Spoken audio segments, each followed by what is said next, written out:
isine ora isi utek isine ming banyu mula ya lalen kowe iki Kang ora. Ora ajar kowe Reng. Ha kowe kok ngonekke karo aku. Kowe karo aku ki gedhe aku lho awake. Pawakane gedhe aku lho. Lambeku ya ambo nang nggo ngemut ndasmu kuwi turah-turah. Wis meneng wae kowe. Kowe wis tanganmu ceko, mripatmu kera, sikilmu becik. Nek dipetung kekuatane iki kuat Bagong bangane Gareng. Kena ambruk. Ning ngatasé ming sak Semar aku ngaturi rawing para bendara lah kok padha manut, padha mbangun miturut. Mongko Semar ki ming kere, Semar ki ming Panakawan. Aku ki ming batur ning kok karo para priyagung iki. Dadi tresnane ya syukur. Matur nuwun, Den. Kancena kula ngaturi rawuhipun ndara-ndara lancur Pandhawa. Lah kok sak mangke pun sami teng jeruntul rawuh mriki mongko mawa Prabawa ingkang damel bombong tias manahipun Semar. Ora ming ngantine Semar sing seneng. Kawula karang kadempel nek dicaketi kahanane kawula cilik nek dirawuhi karo para priyagung kawula cilik niku nek dirawuhi karo para penggedhe seneng atine. Mboten teges ngrasake nek kawula niki estu dipun tresnani kalih pamarintahe ditresnani karo para pengarep-pengarepe. Matur nuwun, Den. Namung mboten langkung kula ngaturaken pambagya raharja sakrawuhipun Ndara Gatotkaca. Ndara ngaturke panuwun kang tanpa upama. Eyang Semar ya Siwa Semar. Wondene sak mengko miji lan nimbali marang praptani ya sawane Gatotkaca. Wa Semar. Ora liwat aku ngaturke salam taklimo. Katurana kersaning Siwa Semar Badranaya ya Siwa Nayantaka ing Karang Kadempel. Nggonku samengko nampa timbalane Siwa Semar Badranaya. Siwa Semar, nggih kula tambi. Damel bombong tias manahipun ingkang abdipun Semar Badranaya, Den. Mboten langkung kaprayogekaken lenggahipun Ndara Gatotkaca. Sinuwun Prabu Anom Gatotkaca. Wonten ing negara kula mriki Padukuhan Karang Kadempel, Den. Yo, kaya wis ora kurang prayoga sawane Gatotkaca nggonku ngadhep ditimbali karo Siwa Semar. Wa Semar, Siwa Nayantaka. Ndara Antareja. Sakrawuhipun kula ngaturaken kasugengan, Den. Yo, Siwa Nayantaka iya. Sawane Antareja slamet ora ana alangan suwiji apa. Ya mung aku ngaturake pudya pangastawaku wae tampanono ya Siwa Semar. Nggih, kula tambi. Damel seneng, damel bombong. Kamangka ndara-ndara rawuh mriki niku mboten kanthi pasemon sing nuwun sewu mbesengut. Ning kanthi pasemon sing nyenengke ati. Grapyak, gumyak nyenengke, mesem guyu sumadulur kalih para kawula cilik. Iya, wo. Nggih. Pun prayogaken lenggahipun Ndara Antareja. Kaya wis ora kurang kepenak praptane Antareja ngersaning Kakek Nayantaka ya ngersaning Siwa Semar Badranaya. Sak mengko iki, wo. Ndara Antasena. Kula ngaturaken sembah pangabekti kula kunjuk, Den.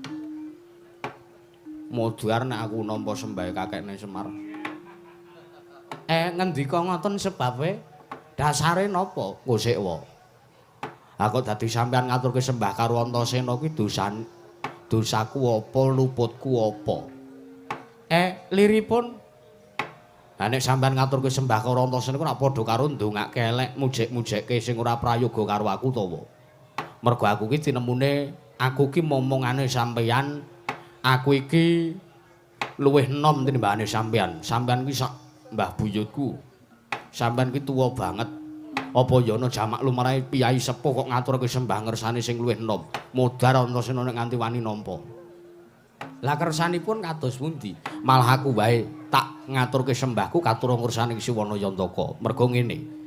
Anane Antasena ngaturke sembah kuwi ora ora miturut tak pitang cara umur kakekne Semar luwih tuwa. Kuwi sepisan.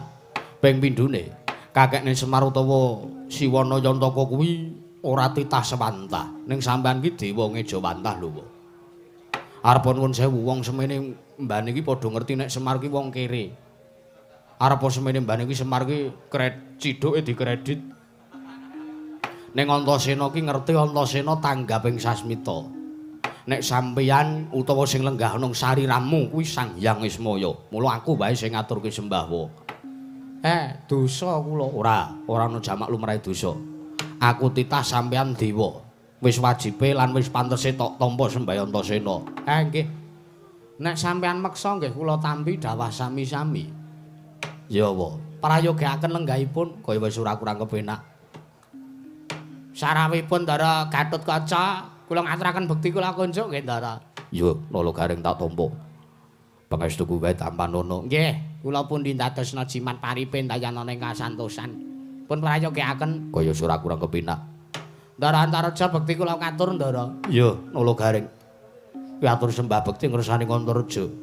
Wis tak tampa, ora pangestuku wae sandangan. Nggih, sampun kula sandang. Damel bombong dasmanahipun ingkang abdipun Nala Gareng pangestu jengandika dahat kali gamurda Yai Noknan. Ndara Antasena bekti kula kunjuk Ndara. Nala Gareng ya Reng, tak tampa. Wah. Arepa kowe tuwa ning sembahmu tak tampa ya Reng. Mergo aku ki bendaramu kowe ngabekti karo aku. Anu nggih, matur nuwun nggih Den. Iya. Pangestuku wae Tampanono Nala Gareng. Nggih, sampun sanget kula pundi pun prayogaken lenggahipun Ndara Antasena. Kaya ora kurang kepenak. Ndara Gatotkaca kula ngaturaken sembah bekti kula kunjuk Ndara. Petruk tak tampa pangestuku. Nggih, kula pundi. Ndara Antareja bekti kula kunjuk Ndara. Ya Petruk tak tampa pangestuning Antareja wae Tampanono. Nggih, sampun sanget kula pundi Den. Ndara Antasena bekti kula katur Ndara. Ya Truk tak tampa pangestuning Antasena wae Tampanono Truk. Nggih, pun kula pundi. Pun prayogaken lenggahipun nggih Den Ndara katigonipun. Yo Petruk kaya wis ora kurang kepenak. Yo Petruk kaya wis ora kurang penak. Heeh Truk kaya wis ora kurang kepenak. Ndara Gatotkaca, Ndara Antareja, Ndara Antasena bekti kula kunjuk Ndara. Waduh. Kok to rangkep to kok. Kesuwen ora. Selaku arep ndangdutane. Sabar. Iki kok ora nyusu ora. Sabar ora. Ora iso sabar. Yo Bagong tak tampa pangestuku Tampanono. Yo Bagong tak tampa pangestuku Tampanono. Dubleh kencana tak tampa pangestuku Tampanono ya bleh. Nggih. Meng menehi pangestu tok ya, Truk. Ha iya. Ora ana sing rene iki enggake gula teh apa rokok-rokok. Dados ra ketang 3 bungkus. Kowe iki dirawuhi karo para bendara kuwi wis alhamdulillah kok ngarep-arep sing ora-ora. Lah nek nggawa ngono rek ya prayoga wae. Lho lah iya, heeh. Skecake lenggahipun Den. Ya bleh. Kowe wis ora kurang kepenak sowanku ngersaning bapakmu bleh. Nggih. Wah, suwe ra pethuk kok rada atos cangkeme. Cangkeme sapa? Cangkeme Ndara Antasena. Kowe bendara kok to cangkem-cangkem kowe. Amen lah kono ya atos kok. Aku ki wong tuwa kok mung diundang blah-bleh ora. Ha witekno wong lambemu ya ndobleh tenan kok iki ora. Jan wis tasku keri barang ngono. Terima-termakno. Aku sirah semono gedene isine ming banyu kok. Oh, isine ora isi utek, isine ming banyu, mula ya lalen kowe iki, Kang, ora. Ora ajar kowe, Reng. Ha kowe kok ngonekke karo aku. Kowe karo aku ki gedhe aku lho awake. Pawakane gedhe aku lho. Lambeku ya mbok nang nggo ngemut ndasmu kuwi turah-turah. Wis meneng wae kowe. Kowe wis tanganmu ceko, mripatmu kera, sikilmu becik. Nek dipetung kekuatane iki kuat Bagong bangane Gareng. Nangis. Sabar ing sabar. Lara atiku terus sabar. Bagong Wicon kaya ngono kuwi mbiyen atos karo kowe. Aku arep mulih wae. Mulya. Lho bukan rong lekas arep mulih. Apa? Ndelok wayang kok mung jajan. Tanggapke larang-larang kok mung jajan. Nganti direwangi disponsori iki barang jajan wingan. Mbok ya tekan tutuk wong iki sesuk bakal bubare jam 6. Waduh. Wis lak kluyuk laler gong. Weh ora aku arep arep bablas sekolah kok. Amung sekolahanku meng kulon kono kowe ora.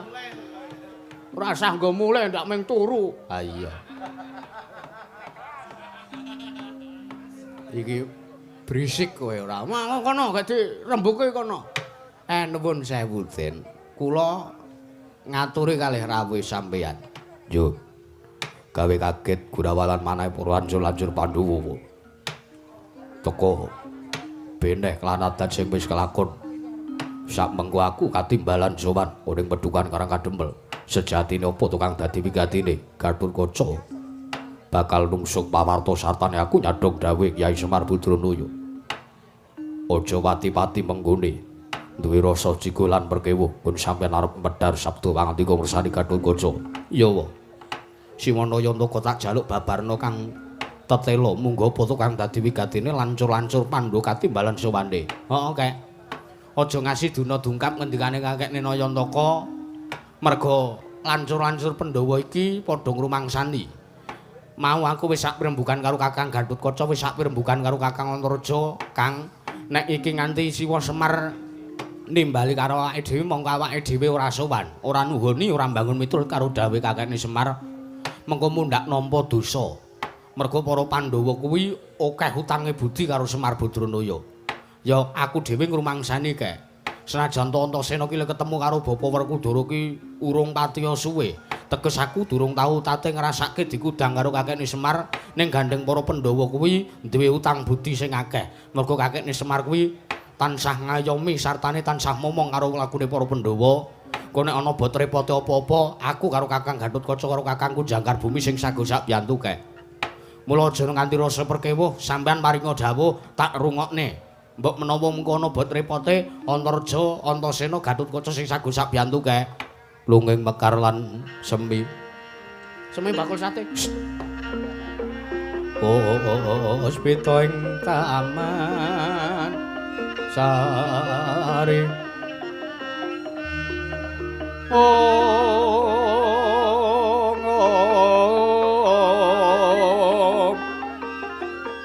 manglung manungsung wangi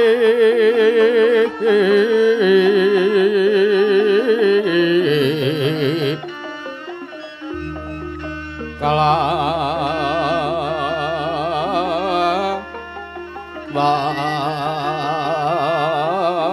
wulane dadari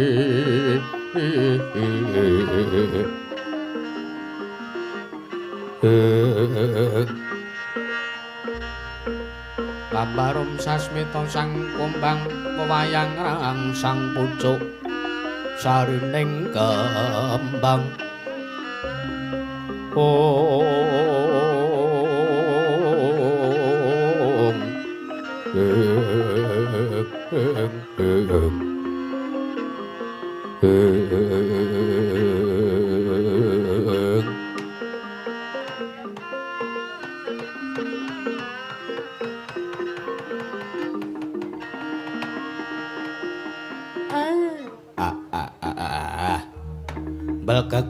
gagak sadule tomel Den saderenge Semar njaluk pangapunten nggih Den akeh dosa akeh lupute Semar kula nyuwun pangapunten merga nek diglejah menawi dipun petung ning ngatasé Semar niki ming gedibal kula niki rak ming bature sampean kula niki rak ming sing momong karo panjenengan. Lah kok kula lancang wani ngrawuhke wani ngaturi rawuhipun para bendara-bendara momongane Semar. Kula sagah menawi badhe pun pidana. Menika ingkang sepisan kula nyuwun pangapunten. Ndungkap pangka kalih. Sejati anane Semar ngaturi kalian rawuhipun para ndara-ndara. Putra Pandhawa niki ora saka karepane Semar pribadi. Ora merga Semar dhewe sing butuh karo para bendara, para lancur-lancur Pandhawa ning pancen ana kewajiban sartane tanggung jawab sing kula kudu aturke teng sampeyan. Tanggung jawab apa, Wo? Tanggung jawab apa, Wo? Tanggung jawab apa kek? paringa dawuh. Tanggung jawabe apa? Ngonek sampean kira-kira kerepotan utawa ora iso nindakake tanggung jawabe dhewe Antasena sing sagosak biyantu. Nuwun sewu. Kula kok ngaturi rawuhe para ancur-ancur Pandhawa niku sampean-sampean iki mung kula dadoske lantaran. Ngaten. Merga kula ora tekan nek umpama kula kok arep ngaturi rawuhe para Pandhawa niku ora tekan atine Semar. Merga nggih niku wau. Nembe ngaturi rawuhe sampean kemawon kula niki pun lancang. Nembe ngaturi rawuhe para lancur-lancur mawon Semar niki mun nerak pacak nerajang perbatang ning atase mengkere kok nimbali karo para bendara. Kula pun lancang. Ning ewa semanten, sampeyan niku ajeng kula pasrahi kewajiban. Lah kewajiban niki mengke dados tanggung jawabipun para Pandhawa. Siwa Semar, kula Gus. Gage paringa dawuh. Kewajiban apa sing bakal dadi tanggung jawabe para Pandhawa? Mengko aku sing sagu ngaturke ana ngersane para Punden Pandhawa. Kewajiban apa kae? Gage paringa dawuh. Nuwun sewu. Kula tak bloko mawon nggih. Iya. Bloko jujur apa anane blakotang terus terang ngono kuwi malah Antasena seneng. Mergo apa?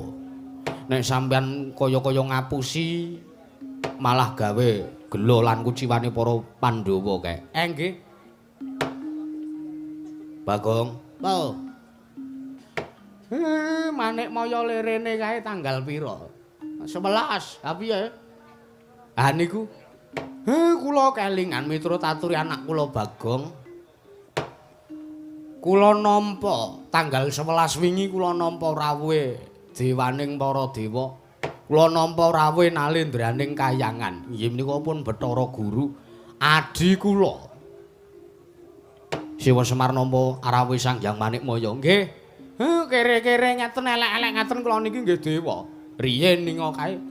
Riyen sakniki kula pun dadi begondal. Ngoten. Ning riyen kula niki tau tate dadi dewa, kula tau tate mukti ngenyam kamukten teng kayangan. Arep ora ketang mung sak telung kedheping maninggal ning Semar ngrasake urip ning kayangan. Lah tanggal 11 niku Manikmaya rawuh mriki. Wose Rembag Manikmaya ngendika kalih kula, sanjang kalih kula. Kula kinten kula nggih kaget ana Manikmaya ora tau-taune medhun ning Karangkadempel kok medhun. Tak kira nek ajeng nyorek jadwal kula. Jebul Manikmaya paring dawuh. Nek Pandhawa kesampiran tanggung jawab. Lah sing dadi lantaran matur kalih para Pandhawa niku Semar. Lah tanggung jawabe napa? Dewa mengke badhe matedhake wujuding kanugrahan. Sing pun cinadong teng kayangan mung kari matedhake dumateng sinten ingkang kestu lan sago gayuh. Kanugrahane nggih menika pun wahyu kamulyan. Lah niku Den. Wahyu kamulyan ajeng diturunke teng jagat kena ngapa kok Manikmaya dawuh kalih Semar? Merga Semar niki dadi pemimpine jagat. Nek Manikmaya dadi pemimpine kayangan, Semar dadi pemimpine jagat. Marcapada niki sing momong Semar. Waduh, gleleng tenan Semar. Ayo wis ben. Dadi pamonge tanah Jawa terus gleleng tenan to. Wis men. Ah, tekan sepira olehmu gleleng kowe, Mar. Nek entek baterene ora terus meneng kowe. Semar kok entek baterene anggepe remote apa piye ora. Iya. Lah kula niku dadi pamomonge tanah Jawa mula kudu ngaturke. Lah Manikmaya mboten paring dawuh. Sinten sing keduga mengke bakal nampa wujuding kanugrahan wahyu kamulyan menika. Ning titah wonten ing Mercapada, titah wonten ing jagat menika dipun wajibaken supados budidaya. Murih saged kasembadan anggenipun badhe nggayuh kanugrahan menika kula wau. Oh ngono kae. Nggih Den. Dadi kakekne Semar kuwi nampa praptane Sanghyang Manikmaya paring dawuh yen to jagat iki arep diturunke wujude kanugrahan kengaran wahyu kamulyan ngono. Nggih. Lah banjur sambung rakete apa karo para Pandhawa kok sampeyan timbali karo praptane lancur-lancur Pandhawa. Pengangkah kula niku gandeng dewa niku adil. Ngaten. Gusti niku adil lho, Den. Ora mungkin kok. Ora bakalan sengara dewa utawi Gusti kok arep mban cindhe mban siladan. Sing siji dimban cindhe sing dimban siladan niku sengara kelakon. Lah karep kula wahyu kamulyan niki aja ngasih ke liya. Lah nek Wahyu Kamulyan mboten keliya, sinten sing gayuh nek mboten para Pandhawa? Lah lajeng benjang napa Wahyu Kamulyan iki ajeng tumethak Semar nggih dereng ngerti, Semar nggih dereng entuk sasmita melih saking para dewa. Mung wanti-wanti kula, Den. Wong sing arep nggayuh kanugrahan niku lho, miturut ujare para kaki-kaki padha nyebataken, miturut ngendikaning para winasih sami ngendikaaken, wong sing arep nggayuh kanugrahan niku mesti bakal sinandang lan sinanding kalian wujudipun pancoban. Tegese wong nek arep nggayuh kanugrahan, wong arep nggayuh kamukten, wong arep nggayuh kabagyan niku ya kudu saguh nglakoni pancoban. Lah niku sing dadi sabab lan jalaran kula ngrawuhke para lancur-lancur Pandhawa, pengangkah kula sampeyan niku ajeng kula suwuni bebantu kali Semar. Bebantune napa senes kok brana picis, senes kok bondo donya niku babar pisan mboten. Ning kula mung ajeng nyuwun kali sampeyan-sampeyan niki mengke mesti akeh pacobane sampeyan mang bantu kekuatan karo Semar. Ya jagat pangwistungkara Siwana Yantaka. Pripun Den? Gawe kaget sartane uga gawe bombong lan marem atine Gatotkaca. Teka semono lekase Siwana Yantaka dhuwur nggon marem gayuke Wahyu Kamulyan kanggo kamuktening para Pandhawa. Nggih. Yen ngono ora tida-tida lan ora walang ati. Rasane Gatotkaca nampa ngendikane Siwa Semar. Siwa Semar kuwi estu titah pangejawantaning dewa. Mula aku percaya lan aku saguh, aku madhep mantep sak biyantu mbok menawa pun repoting kekuataning Siwana Yantaka Gatotkaca sing saguh sak biyantu. Semono uga aku kok yen ana pancobane bab kekuatan mengko Antarja uga bakal sak biyantu padha kaya Yayi Gatotkaca. Aku bakal sak biyantu marang lekase Siwa Semar Badranaya. Lah, saiki ngene kae. Pripun Ndara Antasena? Nek Kakang Gatotkaca karo Kakang Antarja sak biyantu, ning nek Antasena ora. Duh, pahit Katra. Apa? Aku rombongan lancur-lancur Pandhawa ki sing ndedit ming Ndara Antasena. Lah ngopo kok ndedit? Ana Ndara Antasena ora mbantu ora? Ora udo to kowe engko. Wis dinae panitia kok ya mesa njaluk kono-kono lho. Lho. Tegese ora kuwi ngene, aja kaduati kajeron menampa. Kakang Gatotkaca mbantu, Kakang Antarja mbantu, Antasena ora. Mboten bantu, ora kok ngono, ora bakal keri, aku uga bakal ngewangi karo lokasi kakekne Semar. Matur nuwun, matur nuwun. Sampeyan niku arang-arang ketemu karo Semar, arang-arang rawuh teng mriki.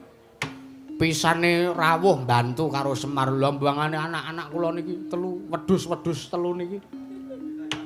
Bendina urip karo Semar kula ingoni, kula openi, kula gedhekke, kula kudang. Blas. Bu, ora ana. Kontribusine apa-apa karo Semar. Ayo delok-delok kowe iki ora. Delok-delok eneng dite apa ora nek arep ngemangi karo kowe iki. Ha kowe iki ming do wadhawuh terus Emir. Gus, mbok Pak ngono to. Ora sudi. Semar ki babar pisan ora ndek rasa apa to? Ambuh. Kamanungsan. Kene wis banting raga meres keringet sirah dinggo sikil-sikil dinggo sirah. Semar kok ora ngopeni, ora ngopahi karo awake dhewe. Sak ora-orane awake dhewe iki utang budi karo bapak lho, Gong. Bapak ki wis gedhekke awake dhewe, wiwit kuncung nganti gelung, wiwit jambang nganti celaprang, wiwit biyen awake dhewe urip, bapak ki nguripi karo awake dhewe. Ayo mila bar awake dhewe iki males budine bapak, males labuhane bapak, arep urung ana sak pucuk kuku irenge bapak ya, Truk. Heeh. Kowe meneng wae kowe tekle. Tekle kira becik meneng.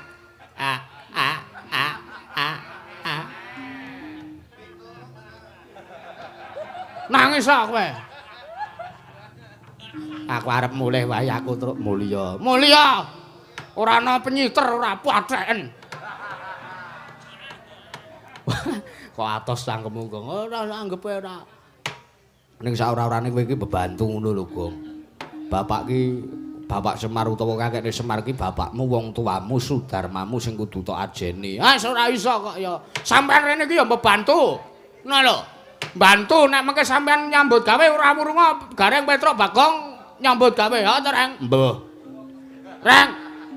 Mbah aku kaya rada rasa-rasen awakku ora penakku, Kang. Mbah aku engko iko ber saguh ngewangi apa ora. Truk, wis saguh to, Truk? Lah mbah aku yo Aku rada rematik iki, Gong aku. Pak pecah ndasmu lho terus sabar-sabar wae. Matur nuwun lho, Den. Sampeyan kula anggap anak-anak kula. Anak-anak kula sing lahir batin kali Semar. Lho, lah kok dadi lancur-lancur Pandhawa sing dianggap lahir batin dianggap anak karo kakekne Semar. Lah mergo niki celeng-celeng niki niku. Arep anak kula kandung niki ora ana sing berduli karo Semar. Niki mung gedhe gagelakane tok niki menungso-menungso. Telu sing kula openi niki. Lah mak kula matur nuwun. Sampeyan ora tau kok ngrepoti kali Semar malah bantu karo Semar. Bombong tanpa upama. Ngono gek ngetoprak kono. Anggepe kok ora tuwa-tuwa ora mikir tuwa-tuwas. Kowe iki ngopo to Gong aku bapak kok mau ming tok seneni wae tok paido wae. Bapak meneng tok kleroke, bapak ngendika tok luputke. Sing tok arep saka bapak ki apa? Lho, sing tak karepi Semar ki mendang motor ngono to. Wis. Lemah kidul UNY kae. Oh, wis dinyang 2 miliar. Nek Semar mati rak terus warisane ngaku, lemah kae tak dol. Tak nggo ngumuki gareng.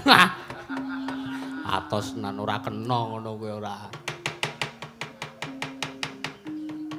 Mareka den prayitna semurire seka balik.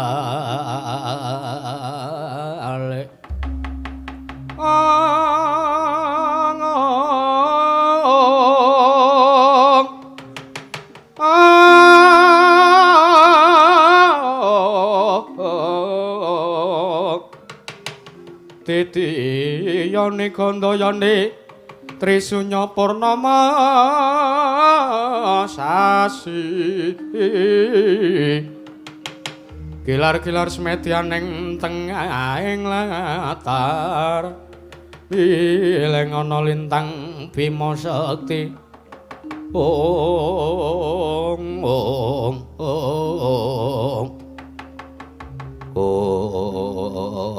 matur nuwun Den. Ora kendhat kula ngaturke matur nuwun karo Ndara Lancur Pandhawa. Po tiba Siwadha Siwa Semar, ya tiba Wadawa padha-padha kae. Aku ki ndek utang budi akeh, Pandhawa ndek utang budi akeh karo kakekne Semar nek ana bot repote dijaluk, ya aku sagunge wangi. Nggih. Lah sakniki nuwun sewu, ora kok teges kula nundung. Ning pendapane Semar niku mung ciut. Mengke nek dinggoni wong pirang-pirang niku malah sesak. Ciut malahane ya truk ya. Us. Ora kangelan nyubal. Ora kangelan nekuk sikil. Hus. Ngawur trancang ora. Kula nyuwun tulung sampean mangteng wingking riyin, mangteng pawon riyin. Ana perkara apa wae? Ana perkara apa Siwa Semar? Eneng perkara apa kae? Ajeng enten dayok ketoke arep nyorek jadwale Semar niki.